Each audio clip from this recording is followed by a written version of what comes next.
اپنے محبوب کریم علیہ الصلوۃ والتسلیم کے صدقہ،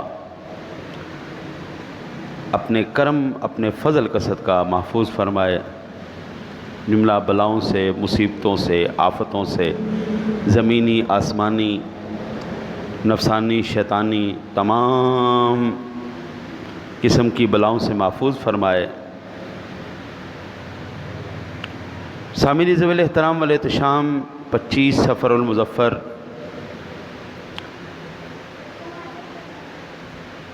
کو اس کائنات عالم کی ایک نابغہ روزگار شخصیت، ہماگیر شخصیت، جو کسی تعارف کی محتاج نہیں ہے، علمی خدمات کے لحاظ سے عرب و عجم جس کا معترف ہے، اور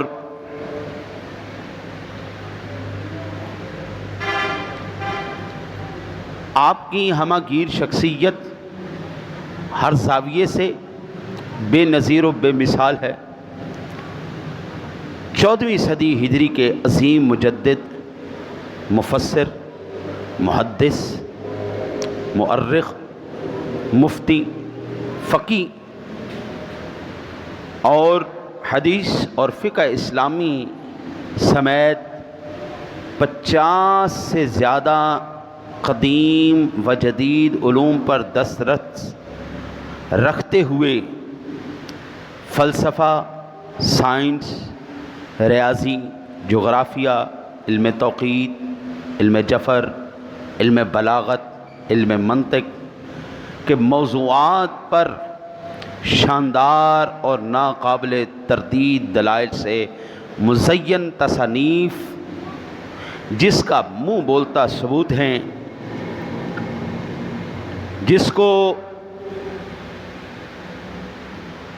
دنیا سیدی امام احمد رضا خان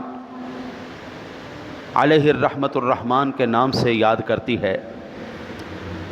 103 سال سے زیادہ عرصہ آپ کے وصال کو ہو چکا ہے، اور امت مسلمہ آج بھی ان کے فیوزات سے مستفید ہو رہی ہے، اور یہ وہ شخصیت ہیں جس پر اس دنیا بھر کے تقریباً 2 درجن سے زائد لوگ ڈاکٹریٹ یعنی پی ایچ ڈی کی ڈگریاں حاصل کر چکے ہیں۔ یہ وہ شخصیت، اور کئی حضرات آج بھی مختلف یونیورسٹیوں میں امام اہل سنت پر ایم فل اور پی ایچ ڈی کر رہے ہیں،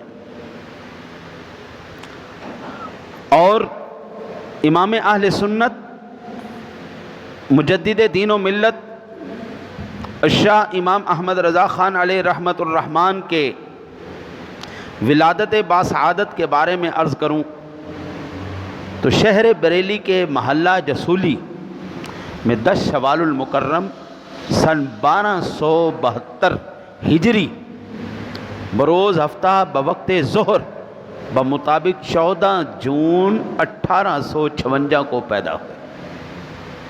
اعلیٰ حضرت جن کے آج بھی دنیا، ابھی میں نے جن کا کلام تلاوت کرنے کا شرف حاصل کیا ہے، حضور سیدی امام اہل سنت تاریخی نام سے، آج تو ان چیزوں کے اوپر کوئی توجہ نہیں دی جاتی، تاریخی نام کیا ہے، معاملات کیا ہیں، اس کے اوپر بالکل توجہ نہیں دی جاتی۔ ہمارے علماء آج بھی اس پر توجہ رکھتے ہیں۔ تاریخی اعتبار سے اگر حضرت امام اہل سنت کا نام دیکھیں تو المختار ہے، اور آپ کا اصل نام ہے محمد، جبکہ دادا حضور نے آپ کو احمد رضا کہہ کر پکارا، اور اسی نام سے پھر آپ مشہور ہوئے۔ آپ کا نام مبارک محمد، پکارنے کے لیے احمد رضا، پھر آپ نے اپنے نام کے ساتھ عبد المصطفیٰ کا اضافہ کیا۔ آپ جب بھی دستخط کرتے تھے تو عبد المصطفیٰ احمد رضا لکھا کرتے تھے. لوگوں نے اعتراض کیا عبداللہ ہوتا ہے, عبد المصطفیٰ تو نہیں ہوتا. تو اعلیٰ حضرت نے بڑے خوب انداز میں آپ نے اس کی ترجمانی فرمائی. امام صاحب فرماتے ہیں خوف نہ رکھ رضا ذرا, تو ہے عبد مصطفیٰ, تیرے لیے امان ہے, تیرے لیے امان ہے, تیرے لیے امان ہے, تیرے لیے امان ہے. آج ہم کہیں پہ پھنس جائیں نا جی, کو وہ روک لے سارجنٹ, تو ہم کہتے ہیں تینوں پتہ ہے میں کہنا بندہ, تینوں پتہ ہے میں کہنا میں وزیر اعظم دا بندہ, میں وزیر اعلیٰ ہاؤس دا بندہ. اور بھائی ساری دنیا کو ناز ہوگا کسی وزیر کا بندہ ہونے پر, کسی مشیر کا بندہ ہونے پر. اعلیٰ حضرت کہتے ہیں مجھے مصطفیٰ کا بندہ ہونے پہ ناز ہے, مجھے ناز ہے تو اس ہستی پہ ناز ہے. ہم اعلیٰ حضرت کو ایسے ہی نہیں مانتے. اعلیٰ حضرت عظیم البرکت نے 13 سال 10 ماہ 4 دن کی عمر میں مروجہ تمام علوم پڑھ لیے تھے, عالم ہو چکے تھے, محدث ہو چکے تھے, مفسر ہو چکے تھے, مفتی ہو چکے تھے. رئیس المتکلمین مولانا مفتی نقی علی خان قدس سرہ العزیز ورحمۃ اللہ تعالی علیہ کی بارگاہ میں جب آپ حاضر ہوئے, ایک فتویٰ آیا تو آپ نے ان کو حکم فرمایا اس کا جواب تحریر کرو. 13 سال 10 ماہ 4 دن کی عمر میں سب سے پہلا فتویٰ اعلیٰ حضرت نے لکھا. اور 13 سال کا بچہ تو ہمارے ہاں بھی بھاگتا پھر رہا ہوتا ہے, اور وہ مروجہ علوم پڑھ چکے تھے, اور مسند افتاء پر بیٹھ کر انہوں نے پہلا فتویٰ بھی تحریر فرما دیا تھا. اعلیٰ حضرت عظیم البرکت آپ نے سن 1294 ہجری بمطابق 1877 عیسوی میں اپنے والد ماجد مولانا نقی علی خان کے ہمراہ حضرت شاہ آل رسول کی خدمت میں مارہرا, یہ جگہ کا نام ہے مارہرا, وہاں پر آپ حاضر ہوئے اور سلسلہ قادریہ میں بیعت مشرف ہوئے. اجازت خلافت یہ ہر ایک مرید کے قسمت میں نہیں ہوتی کہ جو بھی بندہ مرید ہو کسی پیر کا جاتے ہی اس کو خلافت بھی مل جائے, اجازت بھی مل جائے. جاؤ تمہیں ہم خلافت بھی دیتے ہیں اور تمہیں بیعت کرنے کی اجازت بھی ہے, یہ ہر ایک کے نصیب میں نہیں. اعلیٰ حضرت عظیم البرکت کے مرشد گرامی فرماتے ہیں جتنے لوگ بھی آئے ہیں سب کے نفس کے احوال کو درست کرنا پڑا ہے. احمد رضا وہ ہے جو پہلے سے ہی اپنے احوال درست کر کے آیا ہے. بھائی باپ بھی عالم ہے, دادا بھی عالم ہے, ہاں جی, وہ خاندانی علم کا ایک فیض تو چلتا ہے نا جی. ہمارے پنجابی میں مثال ہے مولوی دا پتر مولوی نہ بھی ہوئے تو ادھا مولوی ہوتا ہے. ماحول ایسا ہے, ہر وقت سننا سنانا پڑھنا پڑھانا, ہر وقت مسائل کے اندر گھرے رہنا, گھر میں بھی وہی گفتگو چل رہی ہے, باہر بھی وہی گفتگو چل رہی. تو آپ نے بیعت کرتے ہی خلافت بھی عنایت فرما دی اور اجازت بھی عنایت فرما دی. اللہ تعالیٰ نے آپ کے متعدد علوم جلیلہ سے نوازا. آپ نے کم و پیش 50 علوم میں قلمی خدمات انجام دی ہیں. 50 علوم میں آپ نے کتابیں لکھی ہیں. قدیم و جدید علوم پر آج ایسے علوم پڑھنا پڑھانا ہی ختم کر دیے گئے ہیں جن پر وہ کتابیں لکھ کے جا چکے ہیں. 100 سال پہلے جو کتابیں پڑھائی جاتی تھیں آج وہ کتنے کوئی اتنی محنت کرے. آج محنتیں کون کرتا ہے اتنی. میں قربان جاؤں امام احمد رضا کے. اعلیٰ حضرت عظیم البرکت پہلی مرتبہ جب تشریف لے کے گئے روضہ رسول پر صلاۃ و سلام پیش کرتے رہے اور بڑی دیر وہاں پر تشریف فرما رہے. میرے امام کی ایک خاصیت تھی، اعلیٰ حضرت مدینہ منورہ میں کبھی پیشاب پخانہ نہیں کرتے تھے. نہ کہتے تھے ہو میرے سونے نبی کا در اور وہاں پہ ایسی حرکت کروں، یہ غیرت احمد رضا برداشت نہیں کرتے.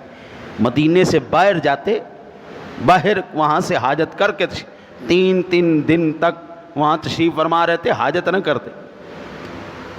اور میں کہتا ہوں حضرت جی بڑے بڑے لوگوں نے سلام لکھے ہیں، بڑے بڑے کلام لکھے ہیں، بہت کچھ لکھا ہے، لیکن جو کلام پذیرائی حاصل کر گیا ہے مصطفیٰ جان رحمت پہ لاکھوں سلام، شمع بزم ہدایت پہ لاکھوں سلام. یہ ایسا کلام پھر دوبارہ نہیں کسی نے لکھا. بھائی ایسا کلام کہ پوری دنیا کے اندر جہاں بھی حضور کا غلام ہے وہیں پر مصطفیٰ جان رحمت پہ لاکھوں سلام ہو رہا ہے. یعنی حضور کی بارگاہ میں ایسا مقبول سلام ہے کہ وہاں پر مدینہ میں بھی پڑھا گیا. ربیع الاول شریف کا مہینہ آ گیا نا جی، تو اب دیکھنا حضور کے غلام حضور کے روضے کے سامنے بھی مصطفیٰ جان رحمت پہ لاکھوں سلام پڑھ رہے ہوں. انڈیا کیا، پاکستان کیا، افریقہ کیا، امریکہ کیا، لندن کیا، پیرس، جہاں حضور کا غلام ہے وہیں پر یہ سلام پڑھا جا رہا ہے. مصطفیٰ جان رحمت پہ لاکھوں سلام، شمع بزم ہدایت پہ لاکھوں سلام، جس سہانی گھڑی چمکا طیبہ کا چاند، اس دل افروز ساتھ پہ لاکھوں سلام. ہاں قربان جائیں یار. اعلیٰ حضرت عظیم البرکت جب دوسری مرتبہ آپ پیش ہوئے روضہ رسول کے سامنے، اعلیٰ حضرت نے ایک وقت کتنی دیر تک درود و سلام پیش کرتے رہے. اور آپ کا منشا کیا تھا؟ یا رسول اللہ خواب میں تو بڑی مرتبہ دیدار کروایا ہے، آج ذرا جاگتی آنکھوں سے بھی دیدار ہو جائے نا. او بابا جاگتی آنکھوں سے حضور کے عشاق کو دیدار ہوئے ہیں. حضرت مولانا جلال الدین رحمت اللہ تعالی علیہ، امام سیوطی رحمت اللہ تعالی علیہ، امام جلال الدین سیوطی رحمت اللہ تعالی علیہ، آپ کو 75 مرتبہ جاگتی آنکھوں سے حضور کا دیدار ہوا. یہ چھوٹی بات ہے. آپ سلام پیش کرتے رہے. کافی دیر گزر جانے کے بعد ایک نعتیہ غزل ترتیب دی، روضہ رسول کے سامنے کھڑے ہو کر فرمانے لگے، وہ سوئے لالہزار پھرتے ہیں، وہ سوئے لالہزار پھرتے ہیں، تیرے دن اے بہار پھرتے ہیں. اس نعتیہ غزل کے آخر میں آپ نے اپنا مدعا بیان فرمایا، کوئی کیوں پوچھے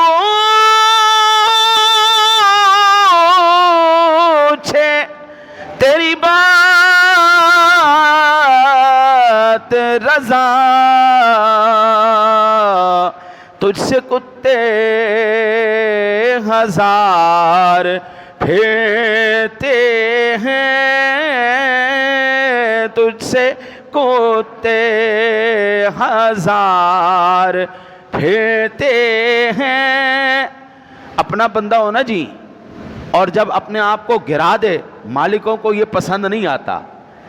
حضور نے کہا بس کر احمد رضا، بس کر، تو اور کتا سوال ہی پیدا نہیں ہوتا. نہ احمد رضا یہ بات نہ کر. جو مقام تجھے ہماری بارگاہ میں حاصل ہے کسی اور کو مقام حاصل نہیں ہے. اسی وقت پھر میرے آقا کریم علیہ الصلوۃ والتسلیم کا دیدار آپ نے اپنی جاگتی آنکھوں سے فرمایا۔ یہ امام احمد رضا کو اللہ تعالیٰ نے عزت اور مقام عطا فرمایا ہے۔ سامعین ذویل احترام، میں قربان جاؤں اپنے امام کی علمیت پر۔ بڑی بڑی دنیا نے قرآن کے ترجمے لکھے ہیں، بڑے بڑے لوگوں نے بھائی قرآن کا ترجمہ کیا۔ میرے پاس بھی یہاں پہ کافی سارے قرآن پاک پڑھے ہیں جن کے ترجمے لوگوں نے کیے ہیں، لیکن خدا کی قسم ادب کے اندر، عشق کے اندر، محبت کے اندر، احترام کے اندر، حدود کے اندر رہ کر جس بندے نے ترجمے کا حق ادا کیا ہے اس کو کہتے ہیں احمد رضا۔ کنز الایمان شریف کا ترجمہ آپ پڑھ کے دیکھیں، خدا کی قسم آپ کا عشق جوان ہو جائے گا، آپ کا عشق جوان ہوگا، آپ کو پتہ چلے گا کہ قرآن کا مقصود کیا ہے، قرآن ہم سے بات کیا کر رہا ہے، قرآن ہم سے کلام کیا کر رہا ہے۔ میں آپ کو ایسے اشارتاً عرض کرتا ہوں، بسم اللہ شریف کا ترجمہ ہر ایک نے بسم اللہ کے ترجمے سے شروع کیا۔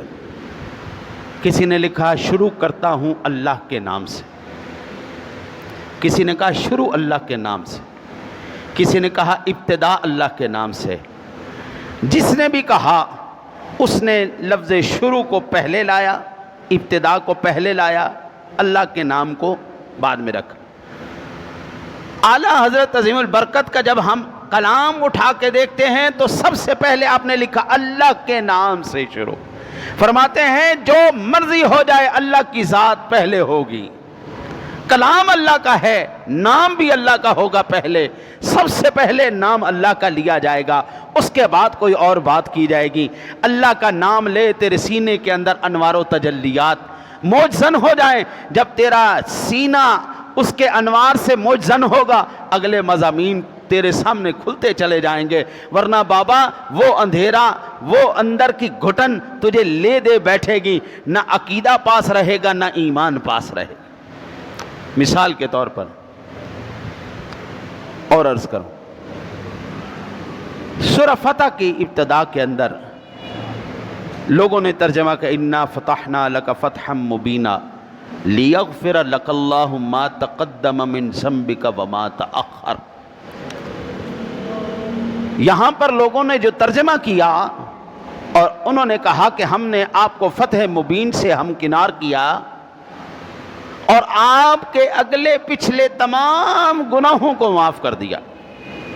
ہائے ہائے ہائے ہائے، دیکھو کتنی بڑی علمی گمراہی ہے، کتنی بڑی علمی ٹھوکر ہے۔ اور بابا نبی گناہگار نہیں ہوتا،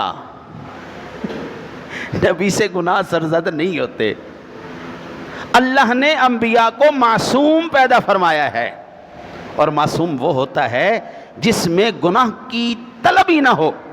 ہمارے دل کے اندر نا جی ایک خون کا لوتھڑا ہے جس کو ہم کہتے ہیں نفس امارہ، وہ ہمارے دل کے اندر رہتا ہے، ہر وقت ہمیں گمراہی کی طرف، وما ابرئ نفسی ان النفس لامارۃ بالسوء، وہ ہمیں برائی کی طرف اور گناہوں کی طرف جو ہے وہ ابھارتا رہتا ہے کہ یہ کرو یہ کرو۔ یہ انبیاء کے دلوں میں اللہ نے وہ چیز رکھی ہی نہیں، اور تیرے میرے سونے نبی کی بات ہو پھر تو بات ہی ختم ہو گئی نا جی۔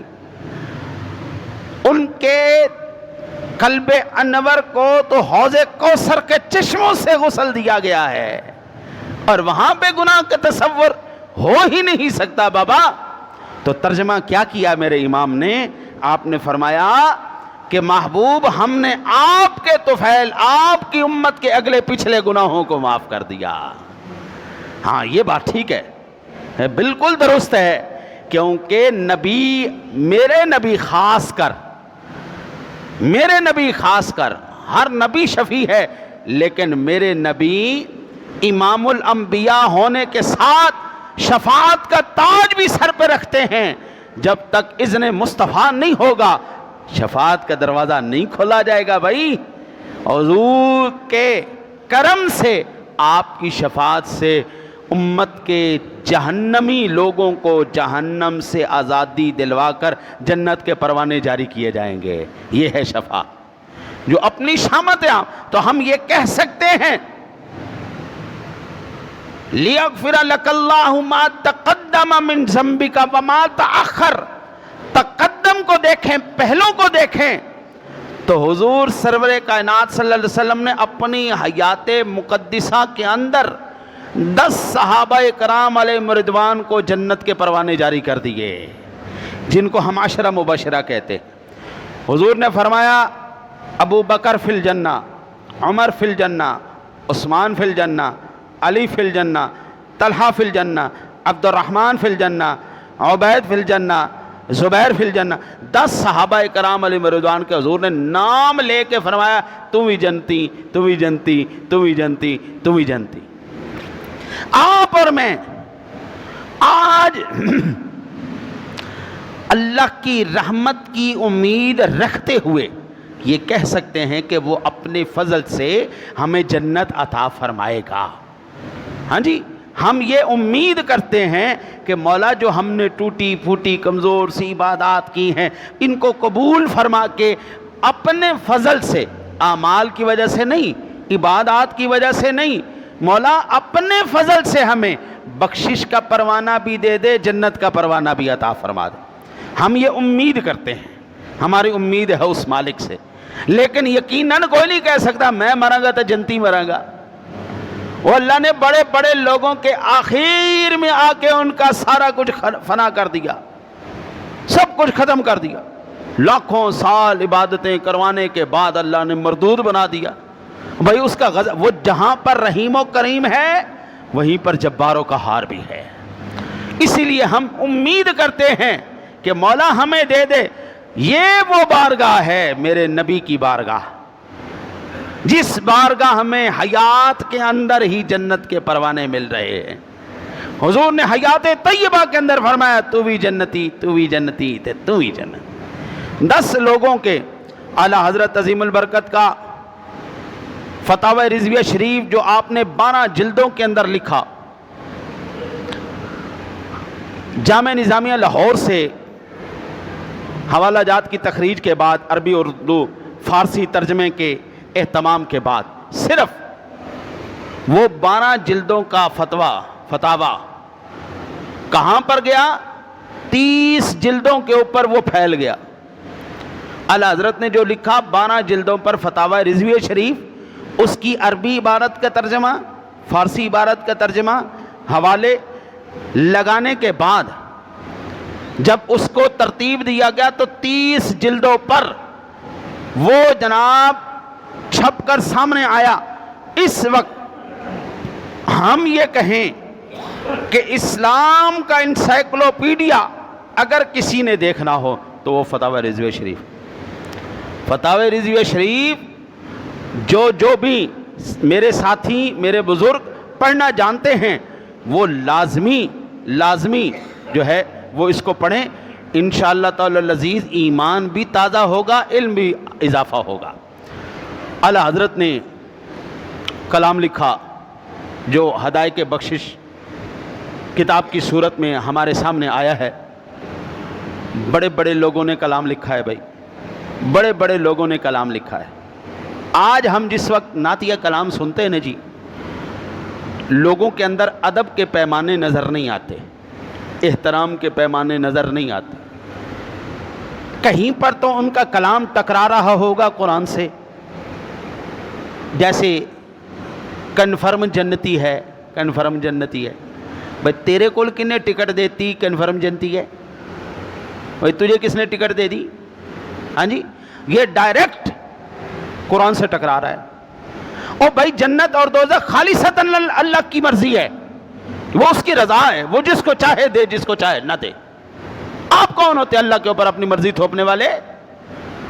اچھا جی, بارگاہ رسالت کا ادب ملحوظ نہیں رکھا جاتا, الفاظ کا چناؤ, کلام کے اندر ردیف قافیہ, اس مزاج کو کبھی کہیں مد نظر نہیں رکھا جاتا. خدا کی قسم آپ ہدایت بخشش پڑھ کے دیکھیں, آپ کو یا تو قرآن پاک کی آیا مبارکہ کی تشریح نظر آ رہی ہوگی یا پھر میرے سونے نبی کے فرمان کی تشریح نظر آ رہی ہوگی. یہ ہے امام احمد رضا. اور جب آپ نے سلام بھیجا، آج دنیا کا ہر عام و خاص وہ سلام پڑھتا ہے، مصطفیٰ جان رحمت پہ لاکھوں سلام، شمع بزم ہدایت پہ لاکھوں سلام. ہر عام و خاص دنیا کے ہر خطے میں یہ سلام پڑھا جا رہا ہے. اور آپ کے کلام کو جو اللہ تعالیٰ نے مقام اور عزت عطا فرمائی ہے یار،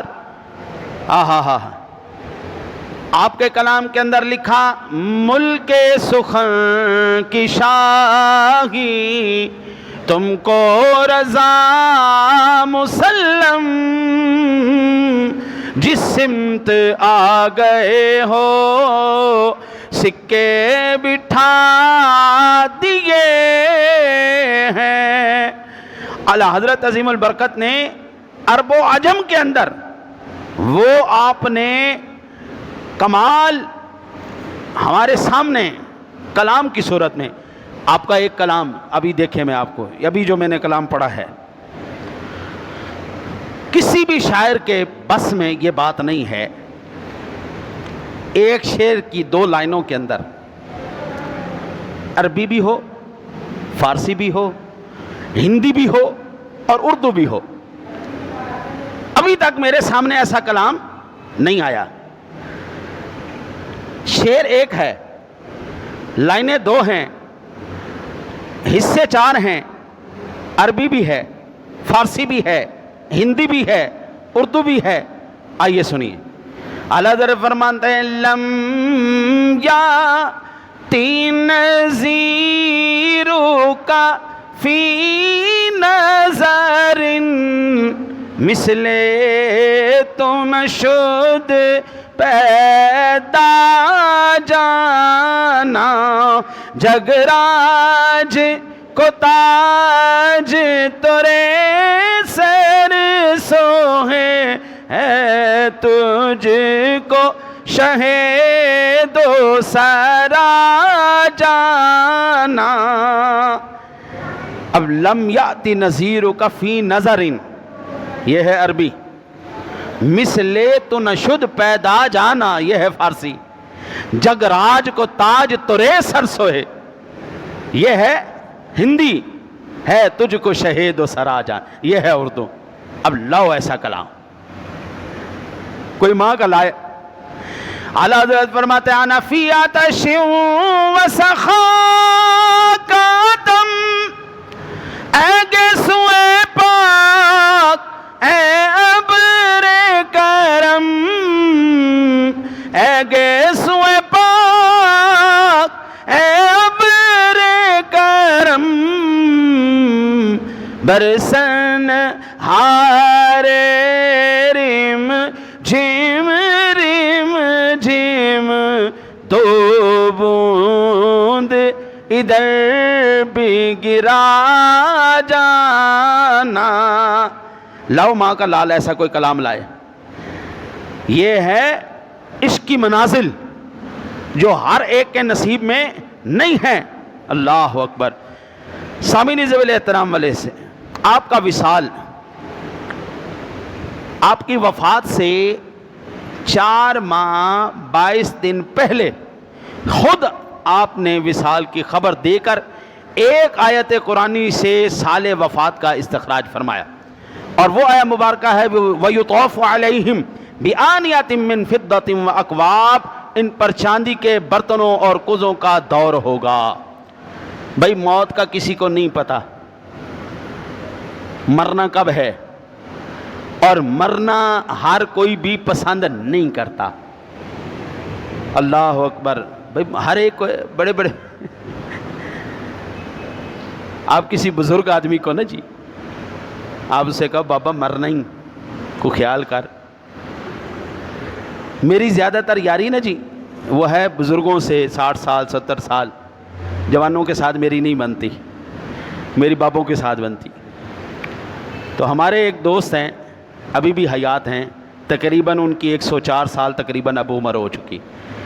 اور ان سے کہوں نا بابا مرنے کو خیال کر کرے تو کہتے مرے تیری ماں مرے تیرا پیو، میں کیوں مرا. بھائی مرنا تو سب نے ہے، ہاں جی مرنا تو سب نے ہے، مرنا پسند کوئی نہیں کرتا. ہماری ہر ایک چیز کے اندر پلاننگ موجود ہے. میں نے گھر بنانا ہے، اتنے پیسے لگانے ہیں، میں نے گاڑی بنانی ہے، میں نے بنگلہ بنانا ہے، میں نے بچیوں کا جہیز بنانا ہے، میں نے سارا کچھ بنانا ہے. ہر ایک کے لیے پلاننگ ہے، ہر ایک کے لیے پروگرام ہے. موت کا پروگرام کسی کے پاس کوئی نہیں. اگر ہے تو بتا دو بھئی میرے کفن پہ پیسے لگنے، یہ میرے کفن کے پیسے ہیں، یہ میری قبر کے پیسے ہیں، یہ میرے ختم کے پیسے ہیں. کسی نے جوڑ کے رکھے ہیں تو بتاؤ. یہ پروگرام ہمارے لسٹ میں کوئی نہیں ہوتا. اعلیٰ حضرت نے پہلے بتا دیا. اللہ والوں کو پہلے خبر ہو جاتی ہے، اللہ پہلے بتا دیتا ہے.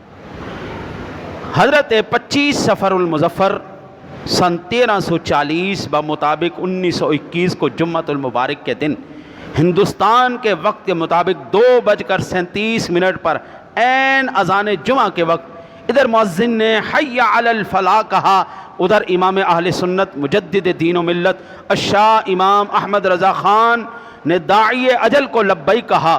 انا للہ و انا الیہ راجعون. اعلیٰ حضرت عظیم البرکت سجدہ تعظیمی کے بارے میں آپ سے پوچھا گیا تو آپ نے ایک جہت رد بدعات و منکرات، یہاں پر آپ نے زبردست قلم اٹھاتے ہوئے آپ نے فرمایا کہ یہ سجدہ تعظیمی کرنا حرام ہے، سجدہ تعظیمی حرام ہے. اس پر بڑی تفصیل سے انہوں نے قلم اٹھایا. گناہ کبیرہ لکھا آپ نے، دست بوسی، پا بوسی، ہاتھ چومنا، پیر چومنا یہ جائز ہے. سجدہ تعظیمی یہ حرام ہے. مزارات پہ حاضری بالاتفاق جائز ہے، طواف مزارات بالاتفاق حرام ہے. ٹھیک ہے جی. اچھا جی حضور، اب وقت کے دامن میں وسعت نہیں، تفصیل سے میں آپ کو عرض کرتا چلا جاؤں. اچھا جی، آپ فرماتے ہیں چادریں چڑھانے کے بارے میں، مزارات پر چادریں چڑھانے کے بارے میں آپ سے سوال کیا گیا.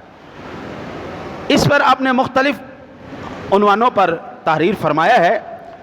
ایک بدعت بلا ضرورت تہ در تہ چڑھائی جانے والی چادریں بھی ہیں. اس کی سختی سے ممانعت کرتے ہوئے ارشاد فرمایا جب چادر موجود ہو اور وہ بھی پرانی یا خراب نہ ہوئی کہ بدلنے کی حاجت ہو تو بیکار چادر چڑھانا فضول ہے، بلکہ جو دام یعنی مال اس میں صرف کریں وہ ولی اللہ کی روح مبارک کو ایصال ثواب کے لیے کسی محتاج کو دے دیں. یہ اعلیٰ حضرت نے لکھا. فتاوی رضویہ شریف احکام شریعت حصہ اول مزارات اولیاء کے سوال کے جواب کے اندر حضرت نے جواب دیا سادہ لفظوں میں. کیا حضرت صاحب نے ارشاد فرمایا؟ آپ نے فرمایا یہ جو آپ چادر کے اوپر چادر کے اوپر چادر کے اوپر ابھی یہ دادا صاحب کورس ہوا نا جی، بلا مبالغہ کم از کم لاکھوں چادریں چڑھی ہوں گی، لاکھوں چادریں چڑھی. اور اکثر چادروں کی توہین ہو رہی ہوتی ہے. کوڑوں کے اندر، نالوں کے اندر یہ چادریں جن کے اوپر پھر اللہ کا کلام لکھا ہوتا ہے یہ توہین ہو رہی ہوتی ہے. صورتیں لکھی ہوئی ہیں، کلمے لکھے ہوئے ہیں، آیت الکرسی لکھی ہوئی ہے، چاروں کل لکھے ہوئے ہیں، یہ سارے توہین ہو رہی ہے. پھر وہ علماء کے گلے میں ڈالی جاتی، وہ بھی نیچے بیٹھے ہوتے ہیں، کلام الہی کی بھی توہین ہو رہی. تو اعلیٰ حضرت نے اس کا سب سے بہترین حل کیا بتایا ہے؟ جو پیسہ آپ نے ادھر لگانا ہے وہ کسی غریب محتاج کو دے دو. ایصال ثواب اسی ولی اللہ کی روح کو کر دیں. آپ روح انہی کو ثواب کریں، آپ کو ثواب بلکہ اس سے زیادہ ثواب ملے گا. ٹھیک ہو گیا؟ اچھا جی، اب میں ایک خاص بات کر کے اپنا معاملہ ختم کروں. آج اس دور کے اندر نا جی بڑا کام خراب ہو چکا ہے اہل بیت کے حوالے سے. اہل بیت کے حوالے سے نظریات عقائد بالکل گڑبڑا گئے. رافضیت، تفضیلیت، ناسبیت ہمارے اندر سرایت کرتی جا رہی ہے. کچھ پیسے کا کمال ہے، کچھ جہالت کا کمال ہے. کچھ پیسے نے کمال دکھایا اور کچھ جہالت نے کمال دکھایا. ہم بات اس عقیدے اور نظریات کی کرتے ہیں جو آج سے 100-300 سال پہلے اعلیٰ حضرت عظیم البرکت نے لکھا.